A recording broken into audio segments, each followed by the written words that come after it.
Underdog stories are exciting, because it's the simplest way to subvert the status quo to have the disadvantaged character somehow sneak in a win. The worse the odds, the better the catharsis, but from a director's POV you'll run into a bunch of issues when the camera has to capture two characters that vary so significantly size-wise. Scale needs to be established without taking away control from the player, who needs to be able to see their own character, and they need to make their own strategic plays while still being able to appreciate their disadvantage, all without making their victory unbelievable. And it needs to be a fun video game, can't forget about that. It's no small feat when the tinier player characters square up with the larger kaijus. First off, we need to establish that the player's underdog is in a bad position, namely they're fighting outside their weight class. How do we get that message across? We can bump up damage values and hit stun all day, but to really sell, we need something for scale. Usually this comes in the form of the player character, but when you're stuck in first person or you're a giant yourself, you'll need something else to help you out. Buildings and birds are a good start, but the best strat is to establish other giant monsters as a stepping stone for the bigger ones. Wonderful 101 starts with your heroes fighting a mecha that emerges from underground, destroying a healthy chunk of the city out to the horizon. But later on in the game, you hijack one for yourself, giving yourself a fighting chance at the even bigger baddies. As if that wasn't enough, you end up getting multiple city destroyers combining up to fight apocalypse-level threats. And even though your relative size stays fairly consistent, you end up giving Gurren Lagann a run for its money with some of the world-annihilating special moves.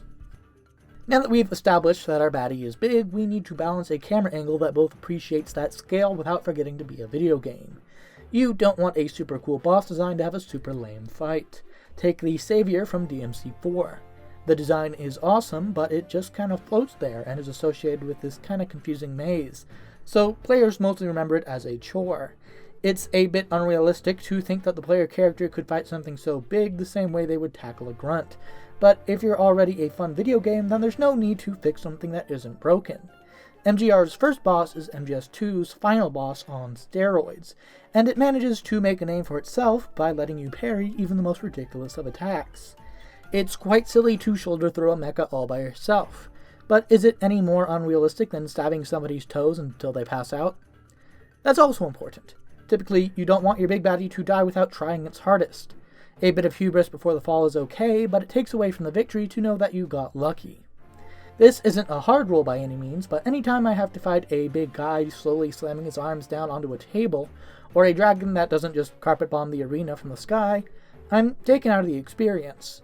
The only reason I even have half a chance is because it's a video game.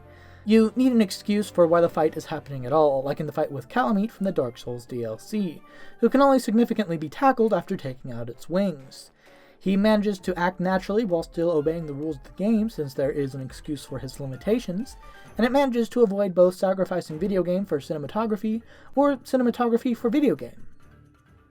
The last key element to get a Goliath-like enemy right is to give them a suitable David to fall to. It's tempting to make your player character a badass super soldier, but if the tough guy wins, then the fight wasn't really all that interesting, was it? That's at least the design philosophy around characters like Mario, who doesn't really strike an imposing silhouette with his stocky frame and cartoony nose.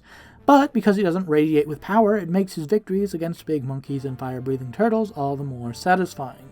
I mention this because sometimes games accidentally make their pro tag just a bit too cool and end up writing themselves into a corner when it comes to enemy designs. Batman is a 6'2" Chad in Arkham Knight, but when it comes time to throw in heavy baddies, you end up with these weird hulking freakazoids that just come across as bizarre. They're a head taller than the guy who's towering over everybody, and nobody else is like that in the entire game. It's a shame since this problem was already avoided in the prior installments with Titans. Not only are they bigger than Batman and actually fun to fight against, but they're actually mutated instead of just looking that way. That makes Batman's win one that comes from fighting smarter, not harder. I dug around and never found any connection between these generic brutes and the primary MacGuffin of the first game, so I guess these dudes are just weirdly tall. It would have been nice to hear that this was the result of a more advanced version of the drug or something, instead it's just weird. To sum it up, the only thing cooler than a big monster is a bigger monster. But to make a kaiju sequence really rock, it needs to juggle both overwhelming the player with scale, while also remaining the same video game it always was. Kaiju are made to be bested by tinier foes, and the more humble the hero, the more stunning the victory. Giant monsters are the bread and butter for establishing stakes or hitting the climax, so when a game manages to nail a big bad, it's a big deal.